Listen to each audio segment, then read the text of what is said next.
Hello mga kasal tik tik tik tik tik kasal tik tik tik tik tik tik. Yeah, this is me, Madam P. Kamusta kayo dyan mga kasaltik? This is our collective love reading. So, collective ito. Wala lang yung specific zodiac sign. Alam mo naman yon. Tapos, alam mo na ang gagawin. Hit the subscribe button, notification bell. At, para sa gusto ng personal reading, alam mo na ang gagawin din. Pumunta ka na sa Facebook. Search mo na lang si Jing Tarot Reader. Siya yung pwede magbigay ng personal reading sa'yo. Gets mo na? Gets mo na. So, yeah, let's get it on. So, anyway,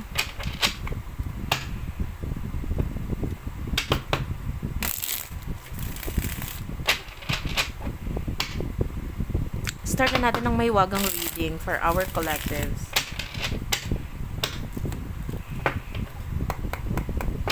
Kunin natin yung main energy mo. Main energy mo is the Knight of Swords and the Ace of Cups. Gemini, Libra, Aquarius, Cancer, Scorpio, Pisces. Bottom of the deck is the Seven of Wands, Aries, Leo, Sagittarius. O, taray! Ang taray, yung iba dyan, gusto sumugod sa love life nila with the Seven of Wands. Gusto nang matapos itong paghihirap na ito with the Death card. Ngayon ka susugod ha, may palaman-laman ka pang ganyan ha. Anyway, dahil gusto mo sugudin ng person, nagmamadali ka with the Knight of Swords, agad na agad ka ng trumabel para makita tong hinayupak na to. Bakit? Ano bang meron sa ano ba pinagbago ng person? May iba sa inyo nakita mo yung pagbabago niya, tapos parang haling na haling ka naman, yung haling na haling nga. Ano yun?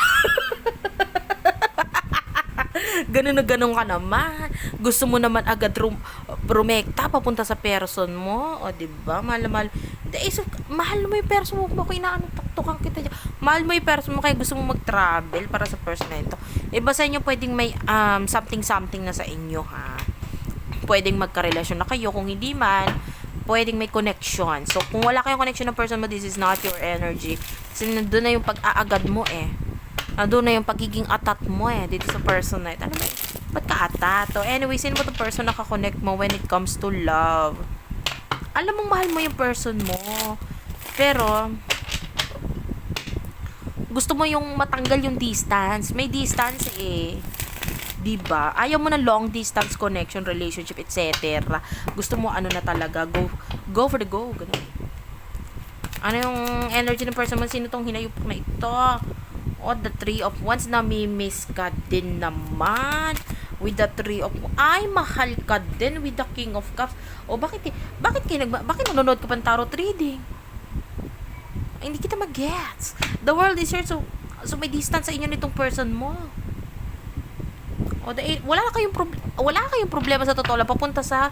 Papuntang jugjugan tong connection na ito. Di ba? Taray.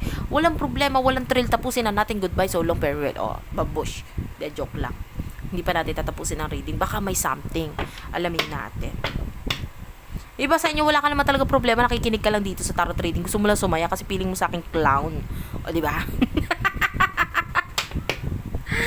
Gusto mo lang manood. Pero sa nakikita ko wala namang problema yung connection ninyo. Pwede may distance, ganyan. Nami-miss yung isa't isa, ganyan. Gusto mo mag-travel para makita siya. Yung iba sa inyo, gusto mong malaman kung may something. Baka mamaya, may third party. Diba? Gusto mo lang alamin para yung iba sa inyo, gusto mo lang awayin yung person mo at wala ka pa ngayong makikita sa kanyang problema. Kaya sabihin mo na lang, sinabi doon sa tarot, ako'y niluloko mo. Diba? Gusto mo lang may pag-awayan para may thrill ang connection nyo. Diba? Ano nasa isip mo?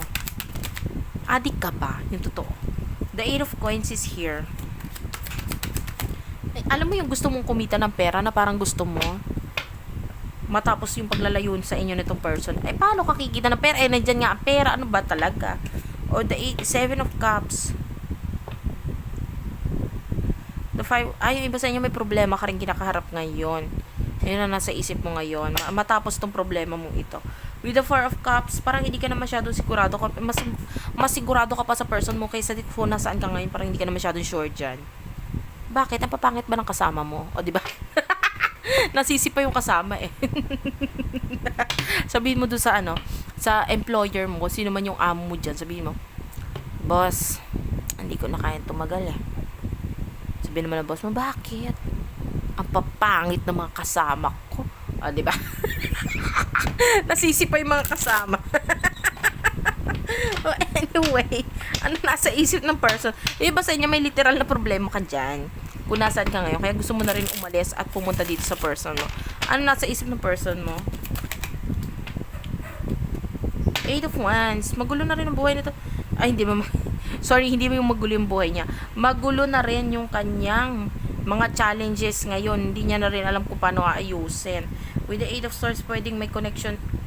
At I mean, may stuck na connection itong person na ito. Parang hindi siya makaalis dito. But this person miss you. Namimiss ka niya. Stuck siya sa something. Either gusto niya ring mag-travel ka or gusto niya ring mag-travel papalapit sa'yo, ganoon. Ano ba to? Clarify nga natin what's with the 8 of Swords. Ano naman stuck itong person mo? Ay, the 3 of Swords. Yung iba sa inyo may pa-third panty. Ano ba yan? Hindi na wala-wala yung third panty na yan. Ang sarap budbudi ng alcohol. Diba? Itong alcohol na ito, makapag-alcohol nga. May stress sa person ito, may third panty. So, hindi ko masabi ko sa third panty sa'yo o third panty sa person mo. Hindi natin masabi kung sino sa inyo. Pero, regarding sa third panty na yan, gusto nang alisan yan with the 4 of Swords. Hindi maalis-alisan. Ano ba third panty? Ang kati-kati naman eh. Anyway, yung person mo, ayaw na niya magpakamot kay third panty. Sa'yo na rin niya gustong magpakamot. Magkakakamot, magpapakamot ka naman. Kasi gusto mo rin yung person mo, gusto mo maging ahas dito with the 5 of Swords. Ito may ahas dito. Talagang, ngayon lang ako nakakita ng ahas na sa halip na ang sound effect ay ang sound effect ng sayo. O, di ba? Ganda na sound effect mo sa part na yun. Anyway, ano emotion mo para sa person mo? Alam na naman natin, mahal mo yung person mo eh. O, nalulungkot ka, may problema ka nga dyan sa ano mo ngayon. Sa mga pangit mong kabanding dyan ng mga kasama mo dyan. Ayan o. The world. So, may pagkakalayo sa inyo, pwedeng iba sa inyo gusto mo makipagtulungan dito sa person na to with the 6 of Coins or gusto mo siyang utangan. O, doon tayo sa utang, di ba? Gusto mo utangan, gusto mo mapalapit dito sa person na to or gusto mo siyang utangan or whatsoever. Basta gusto mo siyang gusto lumapit sa kanya. Ano naman emotion ng person mo para sa'yo? The Star, Aquarius energy. Gusto niya rin mag-reach out. The 4 of Pentacles, Taurus, Virgo, Capricorn. The Lovers. Pwedeng hindi niya rin sinasabi sa'yo, pero gusto niya rin kumunek, rumelasyon, parang gano'n, sa'yo. Parang pangarap niya yun sa buhay niya. Yun yung goal niya sa buhay niya. Ang goal niya sa buhay, bukod sa pagyaman, ang maging forever kayong dalawa. Parang gano'n. Together forever. Gano'n. And,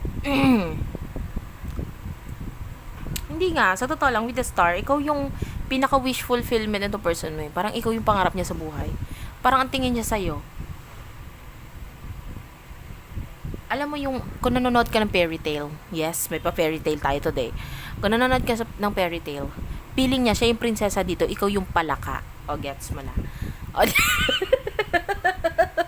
bakit ikaw yung palaka dito? Siya yung prinsesa. Hindi. Kasi, pwedeng feeling niya hindi ka nagsasabi na totoo sa kanya. Like the palaka, diba? Doon sa Princess and the Frog. O, diba? Kung hindi ka pamilyar doon sa kwento na yon, yung palaka is parang inutuuto niya yung prinsesa na nahulog yung bola. Ay, ulitin natin. Magulo. Nahulog yung bola ng prinsesa doon sa parang, ano tawag dito? Kanal or ano ba yon? Balon, ganyan. And then si palaka lang yung kayang pumasok doon sa balon para iabot yung yung bola. Ganyan. Kaya lang, kailangan nag-promise ng princess na pag ibinigay ng palaka yung bola sa kanya, ikikiss siya ng princess. So, yon. Feeling ng person, yung person may princess dito, syempre siya yung nagmamaganda. Oh. Feeling ng princess dito, hindi ka nagsasabi na totoo sa kanya. Feeling niya, nagbabalat kayo ka. Pero yung totoo niyan, talagang totoo, hindi ka nagsasabi na totoo sa person mo. Pwedeng hindi mo rin sinasabi yung emotions mo para sa kanya. Hindi mo sinasabi na lulungkot ka. Hindi mo sinasabi yung problemado ka. Hindi mo sinasabi yung emotions mo, nagmamahal ka. Basta, isa kang hunghang. Gets mo? Ano yung hunghang? Hindi ko alam. Anyway, what will happen in the near future for the both of you? Ayan, the Ace of Swords and the Two of Cups. Oh. Bottom of the deck is the King of Coins. Teka lang, masyado na magulo yung ating cards. Ang hirap kasi pag ang liliit ng braso, 'di ba? Hindi abot.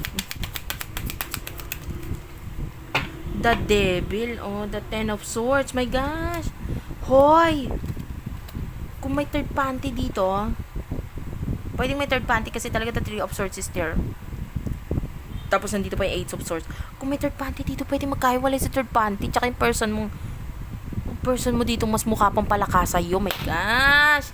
Ano ba? Ay. Hindi tayo papayag. Pwedeng yung hindi yung person mo yung mukhang palaka. Yung person niya, siya na lang niya. Siya na ang ano. Siya na ang sumalo sa pagiging mukhang palaka. Yung person niyang mukhang palaka dito, gusto nang umending. Ayan, oh. Kasi nakikita natin yung Ace of Swords, which is yung beginning sa inyong dalawa. Kaya lang with the Ten of Swords, ayan, in the Tower, oh. Pwedeng matapos yung third party situation sa inyong dalawa. Oh. Tapos with the Temperance, naghihintay lang itong person na ito na magkaroon ng rason kung bakit i-end niya yun dun kay Praglet. Kay Praglet, 'di ba? Gets mo? Ikaw yung princess, the Prince Prag, ganun. Tapos yung person mo, literal na Praglet ang itsura, 'di ba? O anyway, hinihintay niya lang magkaroon ng rason para i-end niya yun or magkaroon ng ending sa kanila. Pero gusto niya na rin i-end. Nagigets mo ba? O para doon sa iba na wala namang third party, pwedeng may something na mag-end sa inyo pa rin na itong person na ito, which is pwedeng yung separation. I can see separation talaga na natatapos eh. 'Di ba? So thank you for watching. Sana nakarelate kayo, nakaresonate kayo. Syempre. And thank you. I love you sa panonood. Sana mag-like ka, mag-comment ka, na appreciate ko yung comment mo. I love you all. And babush.